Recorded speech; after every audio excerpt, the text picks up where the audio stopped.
Na jesenjem skupštinskom zasedanju u Srbiji trebalo bi da se nađe dugo očekivani i najavljivani zakon o socijalnoj karti.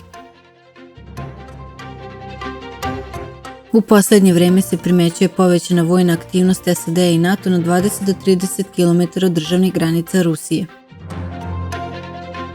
Predsjednik Aleksandar Vučić izjavio da neće biti ekspertske runde dijaloga Beograda i Prištine jer je neko oboleo od korone. Pukovnik u penziji Zoran Biserčić izjavio je povodom pada vojnog aviona da avion sigurno nije poleteo neispravan. Jedan 33-godišnji Srbin pucao iz vazdušnog pištolja na zaposlene jedne firme za selidbu u Beču.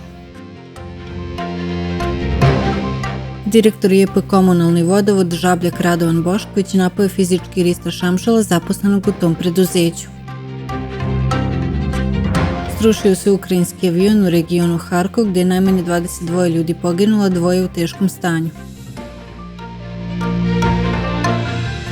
U Sremskoj Mitrovici je uhapšen AR-30 zbog neovlašćene proizvodnje i stavljanja u promet opojnih droga.